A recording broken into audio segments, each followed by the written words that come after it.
अब बडा दशैंको टीका लगाउने ठूलो नाताले सानो नातालाई लगाउने भन्ने कुरा त व्यापक छ, यो सबैले बुझिसक्नु भएको छ। तर यहाँ ठूलो नाता र सानो नाता भन्नाले धेरैलाई कन्फ्युज छ। जस्तै अब बुवा ठूलो, बुवा भन्दा बाजे ठूलो त ठीक छ, बुवा ठूलो सो त बाजे ठूलो भन्नाले आफ्नो खुद बाजे त ठूलो नै, तर कान्छा बाजे बुवाका कान्छा भाइ भइसकेपछि त्यो नाता सानो ठहरिन्छ। देख्दाखेरि बाजे ठूलो भए तापनि आफ्नो साक्कै हजुरबुवाको भाइ कान्छो भएको हुनाले त्यो नाति ठूलो ठहरिन्छ, जेठो खलक।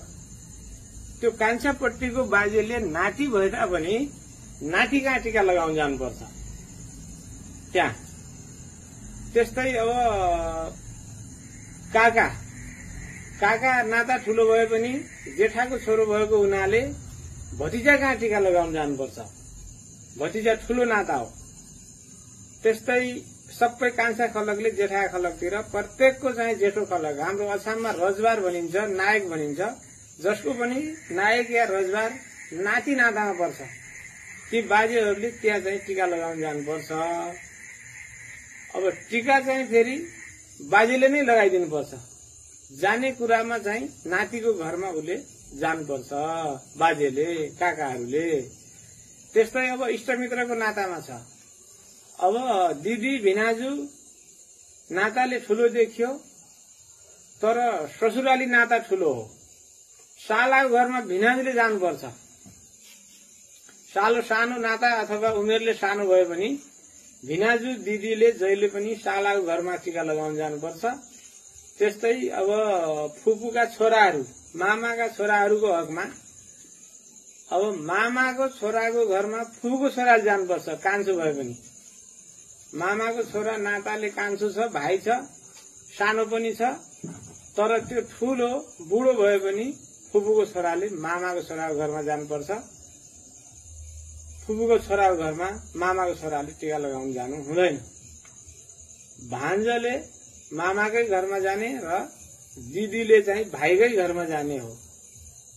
भिनाजुले पनि सालाकै घरमा जानुपर्ने भयो, किनभने मातृपक्षलाई ठूलो मानिएको छ प्रत्येक उसमा।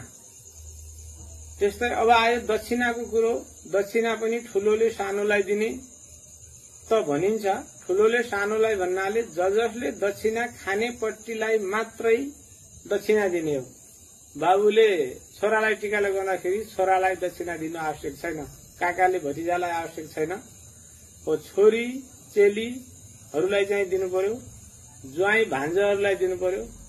जस्तै फुपूको छोरा मामाको छोराको घरमा सानो भाइ भए पनि टीका लगाउन आउनु पर्यो, तर त्यो भाइले दक्षिणा दिनु पर्यो दाइलाई, किनभने जहिले पनि दक्षिणा खाइरहेछ। फुपाजु भदाशालाको घरमा टीका लगाउन आउनु पर्यो, त्यो भदाशालाले फुपाजु फुपूहरूलाई दिनु पर्यो। मामाको घरमा भान्जा आयो भने मामाले भान्जालाई दिनु पर्यो। मामाको छोरा कान्छो भए पनि फुपूको छोरालाई दिनु पर्यो। त्यसैले नाता ठूलो सानो भन्नाले यो जेठो कान्छो बाजे मामा फुपाजु भिनाजु भएर होइन कि ठूलो जड नाता कहाँ हो। जस्तै भान्जाको मातृपक्ष मातामह पक्ष ठूलो नाता हो। मामाको नाति भए पनि उसैको घरमा उसले टीका लगाउनुपर्छ, तर दक्षिणा चाहिँ मामाको नातिले दिनुपर्छ। फुपूको छोरा टीका लगाउन आयो मामाको छोराको घरमा भने जेठो दाई भए पनि मामाको छोरा कान्छोले चाहिँ दक्षिणा दिनुपर्छ। घरमा चाहिँ मामाको छोराको घरमा जानुपर्छ। हाम्रो परम्परागत संस्कार अनुसार यसमा भएका कन्फ्युजहरू हटाउने मैले प्रयास गरेको छु। धन्यवाद।